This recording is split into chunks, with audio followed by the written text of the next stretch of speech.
crack. Tom and Jack having a crack.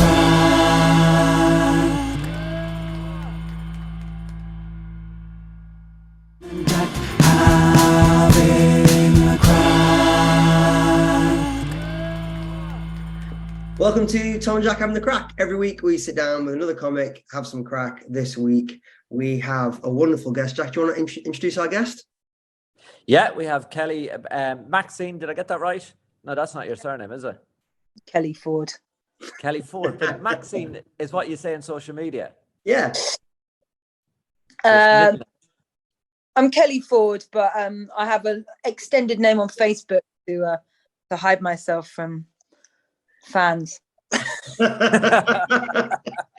I'm Kelly Ford on all my handles. Anything that really matters and related to comedy, I am Kelly Ford. Yeah. Have you ever had any weird fans trying to track you down on the internets? I wish. There was one guy called Super Wedgie Man, and he did kind of slide into my DMs, catapulted in from his Super Wedgie, and asked if I wanted to watch him get a wedgie. Like this, it felt like a really big deal. I was absolutely delighted to be asked. Yeah. So how much did you charge? Where did you go? You're funny. You're a comedian. That's wild. In that situation, did you let him down gently, or was it just a hard no? It's a block, that, isn't it? It's a block.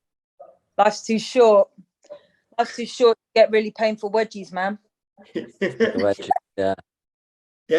You ever get any weird messages, Tom? I've had a few. Have you? What have you had? Yeah, I've had a few that just ask me, when am I going to gig in such and such a place? And like a very banal conversation, you know, and you sort of you do it over and back because you're kind of thinking, okay, they might come and see, you know what I mean? Are you supposed to be doing this and then this? Yeah. And then I get little, oh, by the way, I think you're cute. Yeah, that's a big difference because for guys you can play that off. It's very like, oh, it's so sweet, very nice. Yeah. I guess Kelly, I don't know, for a woman, does that feel a bit like your danger antennas start tingling? Oh, I don't know really. I'm not sure, but I want to bring a question back to Jack, if I may. Are you getting those kind of inquiries after you do your eat your own jizz material like you did at my night recently? No, not as much. That's kind of put people off. Apart from one guy called Keith, he's like, yes. But Tom will tell you that no material I have ever done resonates as much as that material. Like that's the material that captures people's imagination the most. And I'll tell you what, I did get, Kelly, and I think Tom might have even been there. At the end of Edinburgh, two girls came up to me in a pub to ask me could they take a selfie with me. Because of that material, they said it had become a running joke within their friend group ever since they saw it. Oh, brilliant! Yeah, that's fans. That's proper fans, man. That's proper fans. Yeah. So the only similar thing I've had was actually the last comedy on the farm we did together, Jack. That this is a gig I run back in Leeds, and there's a girl in the crowd. I was emceeing. I started talking to her. And she didn't answer me. She just went like, we've talked before. I was like, okay. And she's like, yeah, in the coffee shop this morning. I was like, I didn't talk to anybody in the coffee shop. And she said, oh yeah, I know, but I got photos of you. Oh, yeah. And she's like, you ordered a flat white with no sugar, right? And then at half time, she came and found me, and like she had all these pictures of me that she'd taken from the back. And like, yeah. Yeah, and she's like, what? She's like, this is the guy we're seeing tonight. Most unflattering from below photographs. Yeah, of me in my grey sweatpants getting a flat white. That's a stalker. Yeah, so we're dating now. So that's fun. Yeah, but I think you're saying about girls born to be feared. Like there's as many female female stalkers too would be horrific. Like, you mightn't feel as much danger, but it'd be certainly very irritating. You know what I mean? Very irritating. Yeah. Yeah, well, I think if they started, I've had like a girl, not in a comedy context, but I've had a girl in the past like message other people. Like, so we started following each other on Instagram, and then she'd started messaging other people in my life about like, oh, are you going to be at this party? And my friend's like, who is this person? Who is she? Yeah, yeah. It's like a girl I've been on like 2 or 3 dates with, and you're like, no. Scary. And Kelly, before you do comedy, you do radio as well, is it? Yeah, so I started my radio life by doing hospital radio, kids hospital radio, called Radio Lollipop, which is based all over the world. But we had radio stations at Evelina Hospital and at Great Ormond Street. And it was just an amazing thing. And it was kind of a good way to learn my craft amongst making children and their siblings happy in hospital, which, as we all know, being in hospital, shit. But if you're a kid, it's doubly shit. So I used to have a night called Toptastic Tuesday at Evelina. We'd get all of the kids down in front of the studio. We'd have like dancing competitions. Each week I would like host the show with a kid. So one day we had a boy and he had like severe autism and he just wanted Queen for 2.5 hours. And it was just an amazing experience. It was volunteer based, and it just, whatever the worries in your world, you would go in that space and you would just literally feel $1 million to provide this music and fun, you know, amongst quite challenging circumstances. So that was great. And then from there, I had a 7-year residency at Soho Radio, where I had a show called Sex, Lives and Videotapes, which was a blatant rip-off of Desert Island Discs. It doesn't sound like Desert Island Discs. 120 episodes. Everyone from DJ Fat Tony to Mother Pucker to Glyn Fussell, the founder of Sink the Pink, to Rose Matafayo, Jade Adams, like Tez Elias, Dame Baptiste. I mean, 120 hours of beautiful radio. And on the back of that, I've done podcast series. I've done something called the Everything Project, which shines a light into worlds unknown. Like, we'd speak to 2 guests per episode, where it'd be like, life as a male porn star, life as a dominatrix. So kind of that Louis Theroux, but on the radio. So that did well. And then we did a 6-parter with MAC Cosmetics of the Everything Project, dedicated to their AIDS and HIV beneficiaries. And then just recently I did a 5-part series with a Radio 4 producer called Laura Thomas about motherless mothers. And I'm a motherless mother, and these are 5 incredible stories of mums mumming it without a mum. And that got picked up by the Telegraph, and it did really nicely, because these stories of like resilience, so not so much comedy, but there was humor amongst it, but it was almost like these dedications to these incredible women making it happen among sadness. So yeah, I've done quite a lot of radio. Long answer, sauce. Yeah, no, that's really interesting. So a motherless mother, it means that your mother is no longer alive, but you had a mother for most of your life, is it? Or yeah, so it's a motherless mother is mums mumming without a mum. So these were 5 women who've all lost their mums, but they are mums. So the stories of these kind of resilience, because actually when you're a mum and you need your mum. So yeah. So yeah, it was a beautiful project to work on. But I love radio. Good face for radio. But I love radio. I think it's fun, and I think I think it's come to a really exciting place with podcasts, and the fact you can literally like pick something up, put it down. It's great. So many people can be so easily. Yeah. Yeah, I was going to ask you, how do you see that interaction between radio and podcasting? Like, is it a different vibe when you're doing one versus the other? I think it's all the same, isn't it, really? It's just that sort of feeling comfortable in having great conversations. And I think we're very lucky. We're in a time where we can have an idea and go, right, we're going to turn that into something, create it, edit it, put it out there, have an audience. Like, wow, we're in such an exciting time, aren't we? So, yeah, I think they lend themselves really well to each other. I think podcasts can be a bit naughtier, which is a good thing. Yeah. Why do you think, like in podcast, there's no guidelines really? But did you have guidelines on the radio that?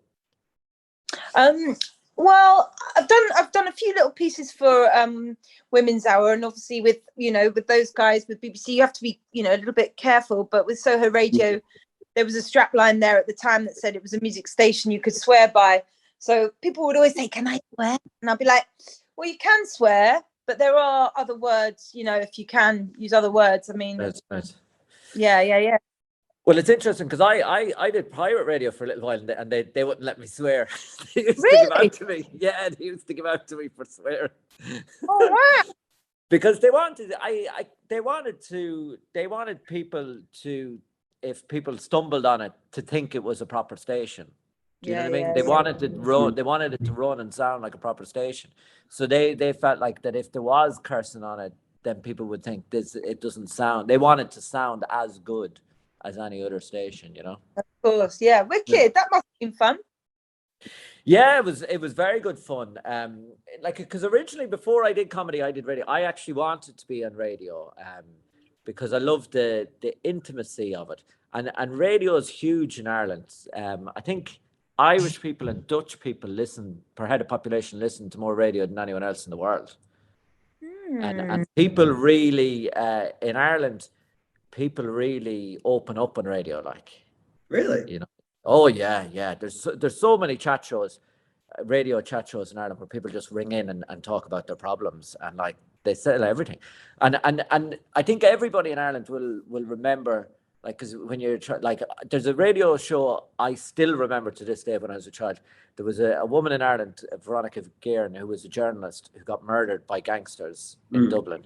And I remember listening to talk radio, and a wife of one of the gangsters rang the radio station and started talking, and it was just like, I might have been at like 12, but even I was like, this is fucking unbelievable. That's like a radio play or something. That's amazing.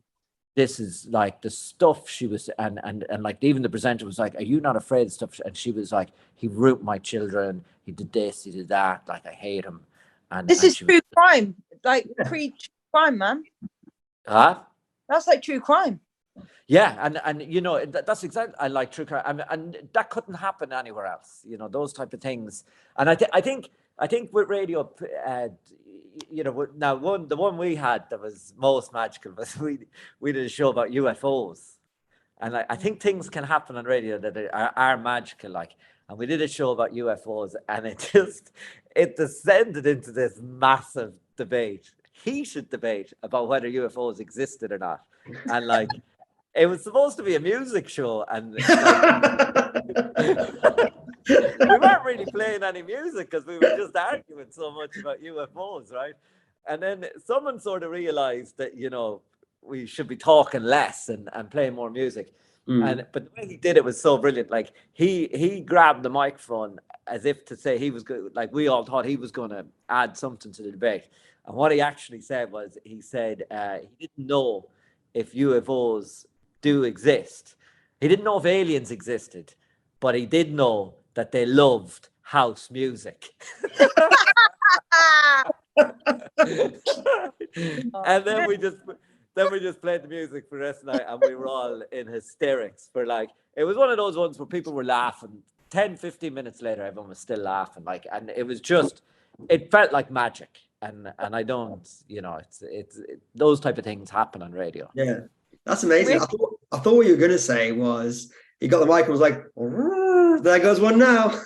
It's lazy to prove the existence of UFOs on the radio. To prove their existence. But you must have had that too, Kelly, on the radio. There must have been times like that as well. Oh man, like doing that series, Sex Lives and Videotapes, was just like the whole episode would be like listening to people's 6 favorite tracks over an hour, and just like the emotion that music kind of takes people to, like DJ Fat Tony, like interviewing him and him playing some of his most like important tracks, like you know, when he first went sober, or when he first met Boy George, or, you know, Jade Adams talking through, like, you know, telling me about her sister through music. It's just like there were moments of magic that you could never anticipate. Whereas quite often, I guess with telly, everything has to be scripted and planned and plotted. You know, even in an interview, it kind of, there is still quite an agenda with the way it will roll. Whereas actually, I guess there's a certain bit of freedom amongst radio that, yeah, there was moments that I just totally took my breath away.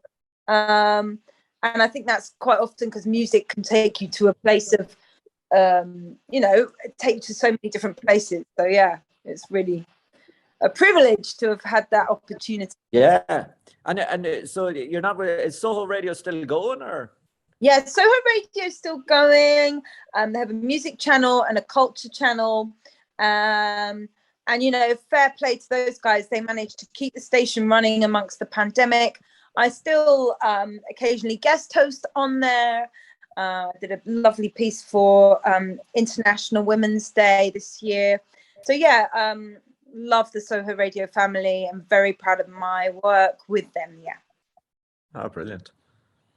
Yeah, it's amazing. I think you mentioned something interesting there about radio and podcasting has it as well. Like with telly, even a simple interview, you have to block it. Like you have to set cameras up and lighting and angles, and obviously that creates so much more artifice and so much more stage management. Whereas like a podcast or a radio show, you have this simplicity, and you can get people into more intimate places. And I think the music thing's interesting. Would people like literally hear a song and you'd see like the emotion come over them, you'd see them sort of going back to a place where man, yeah, every single time.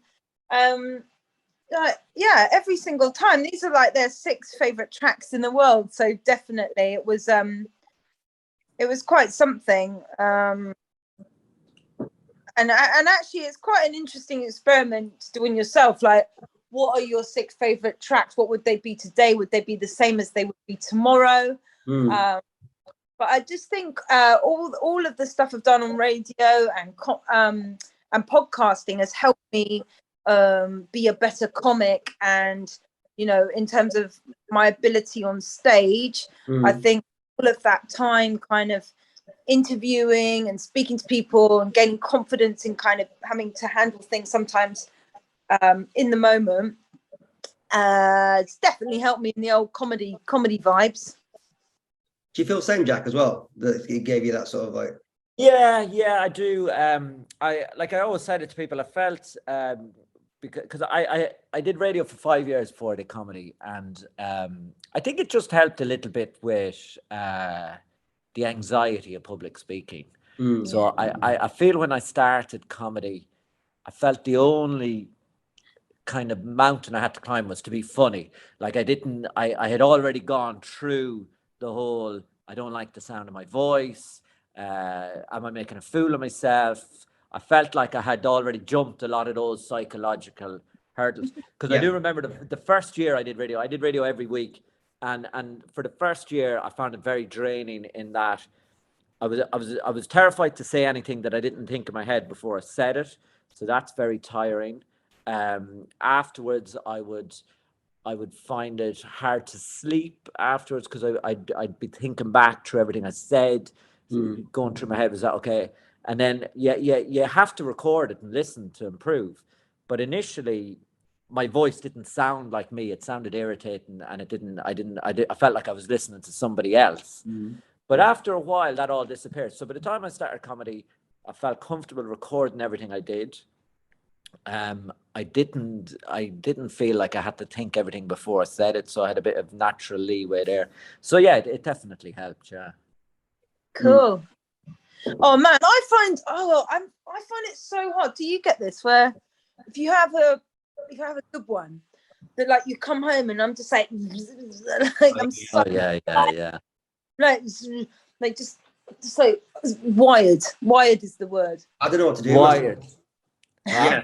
I don't know what to do myself. I'm just like that intense high. You can't come down off it for hours. Mine. I have to admit now, I'm starting to lose it. Thank God. But like the first few times I gigged in big clubs, I went raving all night afterwards. I went out. I went to like Egg, and I went to Ministry of Sound, and I went to Fabric, and like I literally, I just because I just had such a burst of energy. Now, luckily enough, the first few big gigs I did, I had a friend from Ireland who was over who came with me, so that was all right. A little buddy. We did some shows in Copenhagen at the weekend, and we ended up in Irish karaoke bar till 5 a.m. Yeah. Wow. Yeah, and just like I was the first one to leave. The other comics were like, "No, we're going to stay until they start serving breakfast." That's It's this weird little street. It was like this weird street right in the middle of Copenhagen. There's just 4 Irish pubs, a Scottish pub, and then 2 Irish pubs. I don't know how they distinguish between the different Celtic drinking establishments. And how was Copenhagen? Oh, it was class. It was great. The most impressive thing, Kelly, I don't know if you've ever gigged in Scandinavia, but no. the most impressive thing is you go on a show and you think it's an English language show, and the hostess goes up and is like, here, Danish, and the first comic's in Danish, second comic's in Danish. Then you go up and just do it in English, and they listen. There's no difference for them as a crowd. Wow. That's amazing. Yeah, and they go back to the Danish comic and then have maybe one more English person. They just, because I was looking for English language shows to get booked on, and then somebody who was opening, because we were over there, Kelly, me and a friend were doing a show called British Indian Buddies, which was really fun. Well, yeah, it's a really nice because the Indian, Sri Lankan, Bengali, Pakistani community is quite underserved for comedy. They don't get a lot of comics who speak to that cultural experience. And there's always British expats everywhere, so it's you've got a market to tap into. So they were fun, but the Danish shows blew my mind. Absolutely blew my mind that they could just listen and tune in for an English show. And then they did these like Monday night shows with like not that big a crowd tonight, guys. 50 people. And they're like, yeah, it's a bit of a small one. And I came back to London. My first show in London was at the Covent Garden Comedy Cellar for like 4 people when I landed back from Copenhagen. I was like, take me back to Denmark. what is that? That cellar is like some kind of social experiment, man. I swear, it's all been secretly like CCTV'd. It is like, I don't know. I've done it once, and I'm like, I don't know if I need to do that again. I mean, I caught some shit for it on Facebook. I posted that we needed some acts for last night because I'm one of the nights there. Oh, sorry. No, mate, it's fine. We all know what it is. It's a fucking. It's exactly what you described. Social experiment. Yeah, it's a social experiment. It's exactly what it is.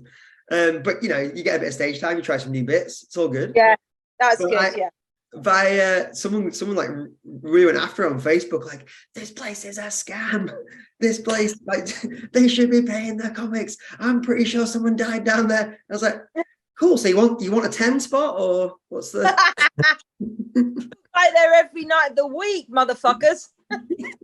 Yeah. So you send a tape or how's your night going, Kelly? Kelly has started a night now too. Oh, amazing. So yeah, thanks so much, Jack. Jack performed at the launch night. It's a monthly in Soho, and it was a monthly night hosted by this guy called Matthew Bradfield, and he was raising money for Mind, and it's a private members club called Blacks. So it's a lovely venue. It's beautiful. But I'm learning the ropes of promoting. But the thing I'm liking about it is, after doing stand-up for a few years, I feel like I'm giving a little bit back to the community by putting it on, which is a nice feeling. Yeah. And also, it means you can like rinse a bit of new material emceeing, which is fantastic. And also, I love emceeing. It's something I'm quite good at, so I just need to do it more. So hosting a monthly thing is really good for that. I've booked another 4 months, so I guess it's going okay. That's great. That's awesome. Times are a bit tough out there, so you don't know about bums on seats. It's hard, that element. But I also just think, actually, the room is only 30 people max. I can do that, and actually it's wicked. I get to kind of curate some fantastic acts. Everyone gets 10 minutes. It's kind of vibey. What do you reckon, Jack? Yeah, I thought it was great. I thought it was like the room was perfect, and like that room, even if you didn't have many people, it'd be fine, you know, for trying stuff. And then MCing, you know, I kept asking comedians for advice, and they kept telling me to MC, and I did 2 kind of open mic nights, ran them for about a year, and MC'd, and in the last 2 months now, I've done some paid MC gigs, and like they've gone well from a year of doing, you know, pretty crappy rooms. MC, and it does work. Like it helps you feel comfortable then doing a bigger room, you know? Yeah. Oh man, about 2 years ago, Hattie Ashdown, who runs the brilliant afternoon club Screaming with Laughter, she said, mate, I need your help tomorrow. And I was like, what is it? She's like, can you MC the Spiegelten at Underbelly for a Screaming with Laughter? And I was like, well, I've only MC'd a couple of times. Anyway, I did it, and it was so much fun. But I think MCing is cool. You have to kind of like be prepared not to get like the kind of, oh, you were great, you're really cool, you're really good, like taking your hat off. But then I've seen a couple of people MC recently, and man, that is like Thomas Green. Have you seen him? Oh yeah. Gigged with him last night. Man, that guy, It's unbelievable. he is the best MC I've ever seen. Like kind of Russell Hicks vibes, like that ability to make a room feel so together and so charged. Yeah. I was taking notes. I was like, really? fucking hell. Yeah. I think he has the right intent, I think, which is the night isn't about him. He wants the room to really pop, and he'll do anything to make the room really pop. And quite often by doing that, people will be like, oh, you're my favorite part of the night. But his intent is to just get the room going. And I think the only time when MCs go south is when they're like, oh, I haven't got as big a laugh as I wanted, or I'm not getting as much attention as I wanted before the next act comes on. I reckon if you approach it as like, I just want this room to feel amazing. Yeah, I always think that you like get the energy up. That's your number one goal, is get the energy up. I gigged with Thomas Green last night, and I was sitting back behind the stage, and I was looking out on the audience, and I'm not messing with you. Half the audience were crying. They were wiping away tears. They were laughing so much. I'd never seen anything like it. It was just insane, like the energy, the humor. And then he was jumping from material to crowd work, and oh man. And some of the stuff he was saying was outrageous. Like some of the stuff he was saying to people, and like, you know, but they took it all in you know, in good faith. But like he was hammering people. Yeah, it's really, really, it's mad skills. I tell you, I saw recently as well, master of MCing was Tez Elias. Oh yeah. Tez live at the Apollo. Oh my days. Now, I've gigged with Tez back at the Cav in the day. But suddenly to see him up there, he just looked intergalactic. Do you know what I mean? He was just so polished and so able and so natural. And I was wow. K-Kurd too, amazing. Like, and also on the female tip, Tanya Moore recently I saw, she was absolutely fantastic. And I also love watching Hattie Ashdown actually MCing. I just love her warmness and her ability. Alexandra Haddo, I love watching her MC. There's some brilliant MCs out there. Loads, yeah. It's a very particular part. It's a bigger part of British comedy, I think, than other comedy scenes. Like, it's not really a job in American comedy, for example. It's not really a big part of the night.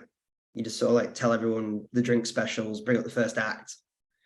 But in British comedy, it's a huge part of the night, isn't it? Kind of like, I think people love it. They love it, like, you know.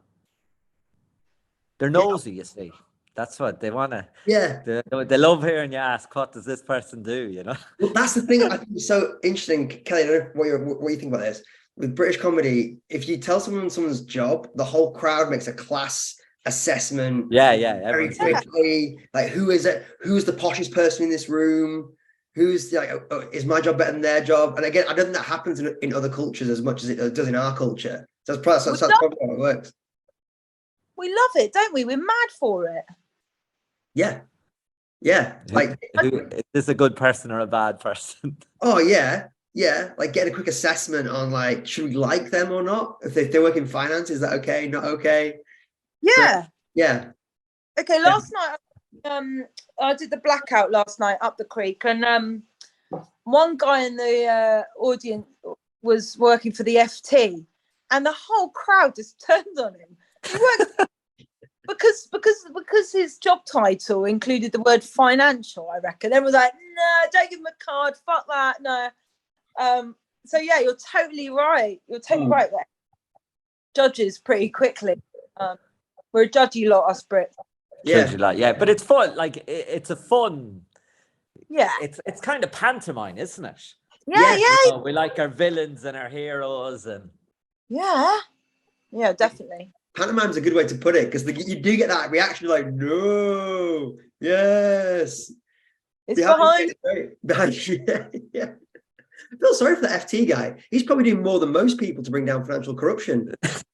Like the one person in that room who's actually helped to get, a fat cat kicked out of a job. Yeah, definitely. Yeah, it's interesting when I was in these gigs away in Copenhagen, they when you talk to them in the crowd, they are so much more straightforward than British people. Like because they don't have that sense of like, oh, if I tell them I'm an accountant, they're going to think I'm a Tory. They'll just be like, yes, I work at the government. It's just nice job, good job, very good. Like, it is like, yeah, it's quite interesting getting different perspectives, I think, around different parts of the world where what they laugh at. Well, I found this phenomenon in Denmark that blew my mind. They have this thing called they've got a name for it. Basically, a lot of them get their dinner by going to the supermarket and getting produce that's gone out of date. Dumpster diving. They call it dumpster diving. Right. So like people who have like good jobs, regular, they'll be like, what are you doing for dinner tonight? I'm just gonna go dumpster dive. And I thought of Denmark as this like paradise, place where everyone's got their shit together and they're fucking going through the rubbish behind Sainsbury's for their dinner. Stop. They're not really. It's real. There's a whole Instagram account dedicated to it, which tells people where the best dumpster diving spots in Copenhagen are. Well, actually, this is really fucking cool because they're cool, aren't they, the Danish? Because actually, you think of the food waste situation in this country is absolute, like, it's mad. I don't have the stats on me. I'm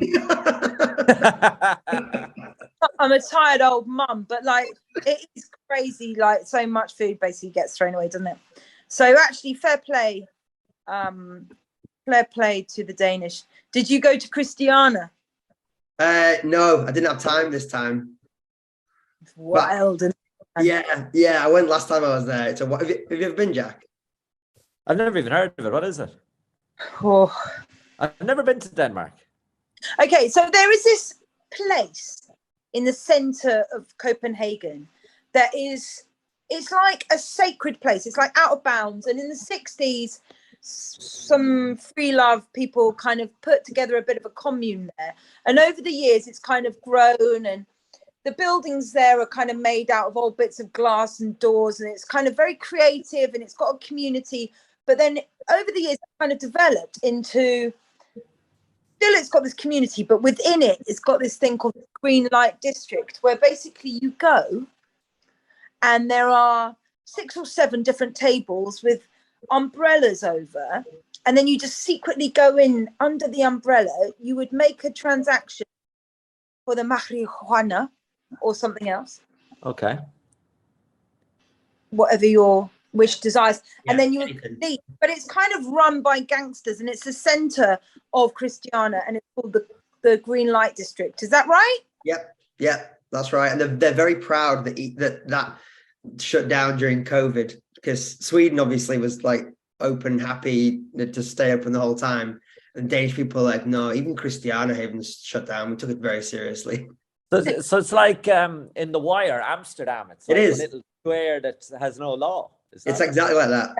But well, not no, but from when I chatted to people anyway, it doesn't seem there's a lot of violent crime. It doesn't seem like there's many muggings or anything like that. It's just people who just come in, buy their drugs, chill out, head back into town, go back to the office. Yeah. That's mad, Really isn't it? working. Yeah. So is it a kind of model? Remember the Swiss had Needle Park in Geneva. They had a park that they just basically said that if you were taking drugs or dealing drugs, if you did it in this park, it was fine. Like it's kind of like a diplomatic island, so to speak, you know. And they just did it because they wanted to keep all the trouble out of every other part of the city. Yeah, Quite clever. Yeah, probably. But the photos of it looked apocalyptic. Yeah. I think that the downside of places like that, sometimes you see them on, like, when they're official, I think it can be good and it's like sanctioned. When you get like unofficial areas that the city just like writes off. Like I don't know if you've ever seen, there's some YouTube videos of like Philadelphia, like there's a bridge in Philadelphia where they just stopped policing drugs. And it looks like something out of a zombie film. It's horrific. Like, yeah, I wouldn't want it where I live. No. Well, it is pretty much like that though, to be honest, around Forest Gate. No, sorry. Number 334. It's right. We'll bleep it out. It's fine. Yeah. We'll just put the postcode up instead. That'd be easier for whoever that guy was messaging you on Facebook for his wedgie. He can come. He can come find you. And then you're asking about gigs tonight. So yeah, Jack, you're doing South Ken, you're saying? I'm just doing South Ken tonight. Yeah. I've got Shakespeare and then Covent Garden Comedy Cellar straight away. Oh, right. Yeah. So hopefully make it out alive. That'll be. I do know what you mean, Kelly. Like at some point, I feel like that wall, like a body is just gonna fall out of it at some point. in some mummified state with, I don't know, 1930s gangster wingtips or something. It's a weird room. I just love it. Go and eat a really massive pizza, have 2 glasses of Malbec, and then go and sit in a really dark, small room and see how you go. My favorite thing is watching the realization on people's faces. So because there's always a mix, right? There's like young people who it's a date, and it's usually a guy being quite sweet. He's like, oh, this is, because it's cheap. It's like a tenner or something. He's like, oh, this is like a night out for us. This is gonna be nice. The worst ones is like, we've come to London for a weekend. You told me you booked comedy. This is what you booked. And some guy from Leeds is like, it seemed good value to me. I don't. Said they had stars at TV. I can't believe it, Cheryl. I think it's funny. Like, I just think I think you've just, like, as a comedian, you've got to air your jokes, haven't you? And you've got to say them, in front of an audience for them to actually, like, the words to actually turn into something that you can work on and you can breathe. And so, every comedy space has that potential, I guess. I think as a mum doing comedy, I've got a 1-year-old at home, I've got a 6-year-old, I've got a husband. I also do production work on the side. I produce commercials. Like, I guess it's like when you are driving an hour or an hour and a half to go and do open mic, you kind of got to make it worth your while, haven't you? Like all of us, it's got to be worth your while. Yeah. So I think it doesn't matter where it is, and I think no disrespect to the Cellar, because it obviously has a place, for people telling their jokes and airing the words. I'm finding it more and more. I'm like, I've got to make it worth my while now. Each time I leave my house, I've got to make sure that, like, I'm coming back with something that is going to progress me to that next moment. Do you know what I mean? It's like the blinkers are on, I guess. And yeah, I know what you mean. Yeah. the blinkers are on. The blinkers are on. Yeah, no, totally. I think I probably still have too much of a thing of like, I will do any gig, anytime, anywhere, all the time. Just I feel guilty if I don't take it when it's offered, I think. Yeah, I think at the start, if you can do that to mess around at different gigs, I think. But I think after a while, I think with me now, I would have been very open to doing any type of gig. But I think after a while, you sort of learn what your act is, and then you start to realize, okay, I don't think I'm going to benefit from this. I don't think I'm going to learn anything from this. But it's a tricky one. But like you know, you have to balance up everything, you know. So I did what you were saying, Kelly. I literally did that on Tuesday when I come off this like big buzzy, like whoop, done these fun shows in Denmark, and then you get crashed back to earth at the cellar. I had this new bit I wanted to work on, and I literally just took almost like didn't need their reaction almost. I was like, I just want to rehearse saying this out loud without notes. I was like, that's going to be my benefit. Yeah. That's it. I think that's it. You've just got to like, that's just personally, I'm now like, hang on, I'm 42 and I'm 42 and I just need to like, you know, I need to crack on with this. And I need to make sure that I'm kind of getting what I need from each thing, because otherwise, you know, I kind of feel like with comedy, especially, you've got to set your deadlines of kind of what you're planning and where you want to get to and stuff, and goals. You set your own goals. It's all on your own terms. So I think I've been doing comedy for sort of 6 years on and off, a couple of kids in between, a bit of illness, and Eliza came, my lockdown cliche, and sort of 4 months after she arrived, I was like, I'm just gonna fucking go for this for like a set amount of time, with the goal of getting an agent to then do more comedy performance, get paid comedy gigs, and more. I want to do comedy on telly. I want to act. So I'm like, I'm just gonna drill it and set a goal and go for it. And I think that's it now. I think it's like, you've got to make every situation totally make it count, because I'm leaving like a really nice sofa to go and do it. Do you know what I mean? Yeah. So that's kind of where I'm at with it. Yeah, I think MCing is the thing to do then, because you're a couple of hours outside the house, you're maximizing the stage time. Yeah, defo. You're getting that extra bit of stage time, like, you know. Yeah, defo. Yeah. How have you found it with? I'm always fascinated by comics who have kids. How have you found that? Like, man, I have to say, like, if you've got a baby that doesn't sleep, and then, you know, like in the summer I was producing a big commercial with Usain Bolt, 7 days, 7 days shoot, and kind of juggling gigs amongst prepping for that shoot, and then you've got a baby that doesn't sleep. I mean, at one point I was like, I think I'm a bionic human. I mean, I was rinsing 18-hour days at some points, but you know what? I think the most important thing is that you do rest when you rest, and you know, you rest when you try and rest amongst it, but also you know, make sure that time that you do have with your children is super special, and kind of, well, you know, that you kind of plan your life accordingly. So as I guess when you have a family, you know, you're going out to chase your ego when you're doing comedy, so that's even more reason why it has to count. Do you know what I mean? But yeah, it is a juggle. I won't, you know, it is definitely a juggle, and when it goes my way, I'm like, yeah, and sometimes it doesn't, and sometimes it's a fuck fest, and you just have to go, well, actually, you know, I am actually managing quite a lot, you know. So to go and perform 4 times a week, and then get up at 6 a.m. the next day to change someone's nappy, and then go and earn money. Yeah, I think I'm a hero, actually. You would take. I think away. Yeah, definitely. Yeah. I mean, it's so funny when I think the way humans adjust to their surroundings and their circumstances, I find infinitely fascinating, because there'll be so many 24-year-old comics who are like maybe working a bar job, maybe that's it, you know, and like, oh, I don't have time to write, I don't have time for this, I don't have time to make a clip, I don't have time for that.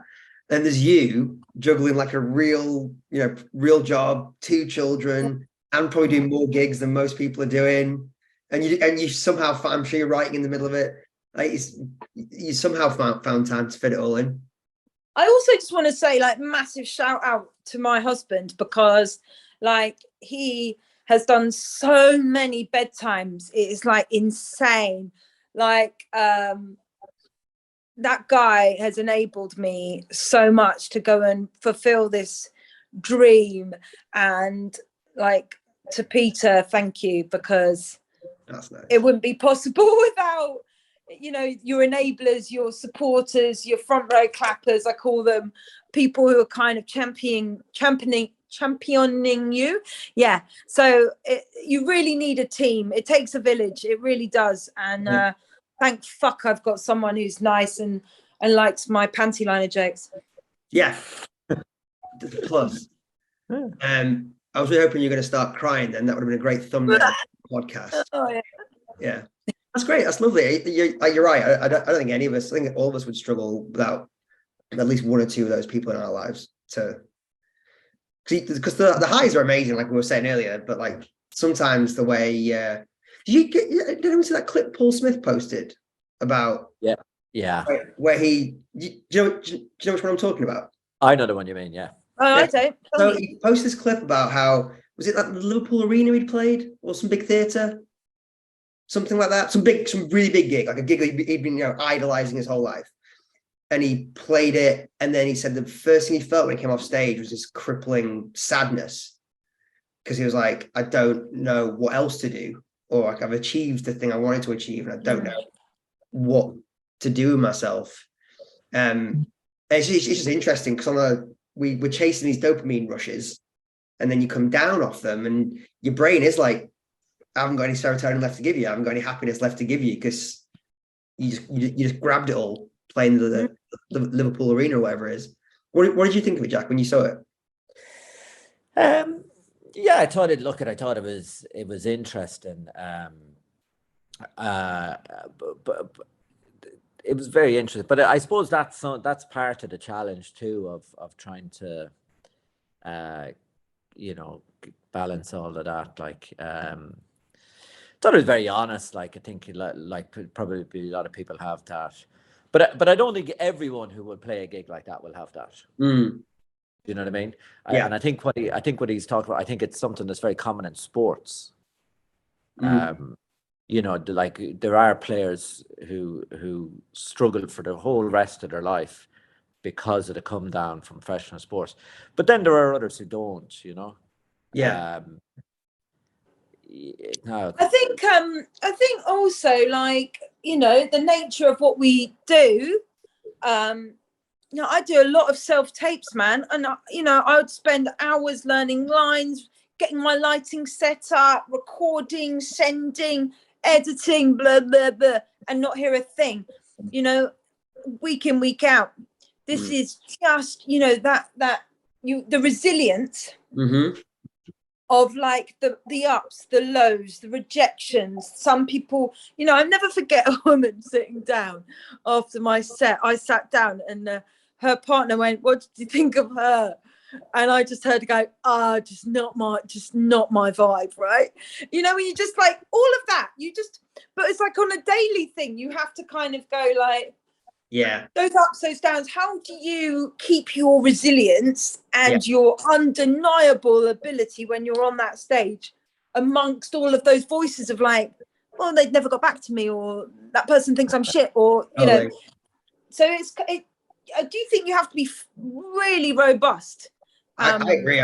I think a big part of it for me, because I got a therapy as well, but I think like the big part of it was like acknowledging that's going to happen. I think when people make themselves really sad, when they try and create an environment where that won't happen, like where the rejection won't happen, or they think the first time if you get rejected, that means it's over, or that avenue's closed to you forever.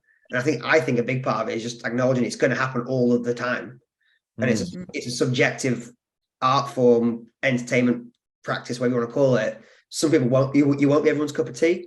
You won't be right for every gig. You can do your very level best to win in every room you're in, and try and put as many irons in the fire as possible, but not all of them are going to work. and you won't be right for all of them. And like you saying, Jack, as you get a bit more developed, you start getting a bit more of a sense of like, oh yeah, maybe I'm more in this lane or this part of, you know, these rooms are really where I can win, or these audiences are really where I can win. But the idea that it's not going to happen, or like you should avoid it happening to you, I think is where you get really sad, and it can hit. Yeah, I think, and it's a bit of ego too, like it's your wounded ego. Like, you're not suited to every audience, you're not suited to every organization, to every type of comedy. Like, comedy is so broad now. Like, it's it's a special act really that suits everyone. I don't think there's any act now that suits everyone's audience. You know what I mean? Like, you see someone like Peter Kay now is selling all the tickets now, but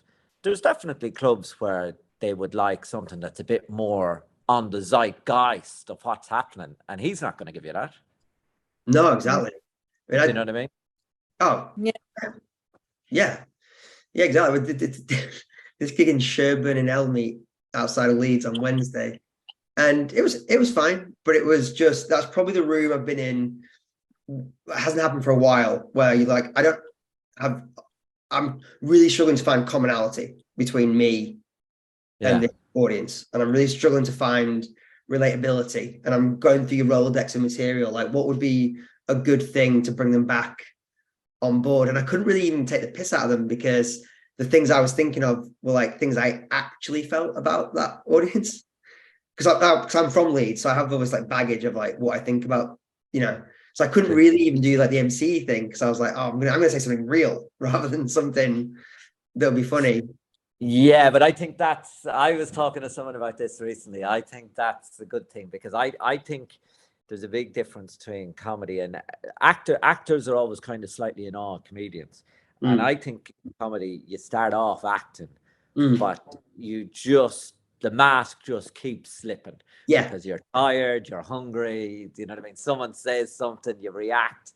And I think that eventually you do, whether you like it or not, you're going to become yourself. And the sooner you get there, the better, I agree. It's taken me a really long time. And actually, I think since Eliza, my baby, came, I think there's something's happened where actually that really resonates with me, Jack. The mask has slipped. I am what I am. And actually what I am is I don't really give a fuck. And actually I'm sensitive, but I don't really give a fuck. And actually that has just been like a weight lifted off. And I think as such, audiences believe me more than they did before. And your hit rate becomes better the more authentic you are, right? Yeah, and audiences, I think audience love a don't give a fuck attitude. Love it. I love it. Like, when I see someone who doesn't, you're like, yes, because there's an unpredictability to that. And it starts mattering less the exact wording of what you're saying, because they're buying into the authentic emotion of what you're feeling. Like you say, they believe you. Whatever you're saying feels true and honest, and that unpredictability builds a connection, because they're like, well, what are you going to say next? Where is this going to go? Because wherever it's going, they clearly believe something, or they're on something, or they're worried about something, or passionate about something. Absolutely. Do you know who I saw the other night, who I just think is absolutely brilliant? He was actually on MC duties, but he's like just you feel so true to himself. Is Adam Flood. Oh, yeah. I think he's brilliant. Yeah, so a show at Edinburgh. He's actually quite different as well. Like, he pushes quite a lot of. Yeah. He's definitely got a unique vibe. Yeah, but feels very true to himself. And also like Tom Ward and Laura Smith, these people who are really authentic, undeniably authentic, fantastic talent. Yeah, not apologetic. And that's one thing I definitely learned from when me and Jack did our show in Edinburgh. Like, by the end of that month, learning how to be vulnerable without apologizing for yourself. Because I think so much of well, certainly a big propulsion for me getting into comedy was like finding a way. I've always made fun of myself to fit in with like my friendship group or like the men around me. I always felt like I had to take the piss out of myself. And you realize that there's some place for that, but the bigger thing is being honest and vulnerable, but proud of yourself at the same. Like Tom Ward, I think is brilliant at that. Yeah, definitely. All the things that people would take the piss out of him for, he owns perfectly. Yeah, amazing. Yeah, really good. And it hits the audience because the audience feels comfortable. Then they feel like if he's fine with it, we're fine with it. Yeah, definitely at ease. Yeah, and you can laugh from there. When are your next gigs coming up, Kelly? I'm doing David Ferguson and Friends tonight at the Savoy Tap, and then I've got 4 gigs next week. So yeah, I've stacked a load because I've got a thing coming up, and I've got my Blacks gig next week. I'm doing the exhibit bar with Sarah Roberts, Susie Priest, Paddy Young, lovely lineup that night. So yeah, just kind of I'm stacking quite a lot in at the moment, just in the run up to Christmas. Finished this year on a high. I beat the blackout for the 5th time last night, won it in July. So yeah, that's nice to have had a straight run on those ones. I'm kind of into the gong shows in a kind of sadistic fucking way. But it's kind of getting all those muscles. Do you know what I mean? I'm feeling like getting the muscles. But yeah, that's me amongst raising children and bringing in the dollar, and yeah. That's awesome. And where can people find you online if they want to come check out some clips or whatever? On Instagram, I am Kelly Ford. And you'll also find me on Twitter, Kelly Maxine Ford. I'm not big Twitterati. And yeah, Instagram is my kind of place, really. So yeah, come find me there and tell me about your wedgies. Jack, any closing thoughts? Not really, no. Just a great conversation. Really enjoyed it. Fascinating stuff you're doing there, Kelly. And I think you're a great comedian, and keep going with the MC. And do you know what I mean? I can't wait to see you MC a big club someday. That'd be fucking amazing to see. Thanks, man. Thank you. Wicked. Well, yeah, it's been great. It's been another episode of Tom and Jack having the crack. Thanks so much, Kelly. We'll see you guys next week. Cheers. Thank you. All right, Bye. brilliant. Bye. Bye.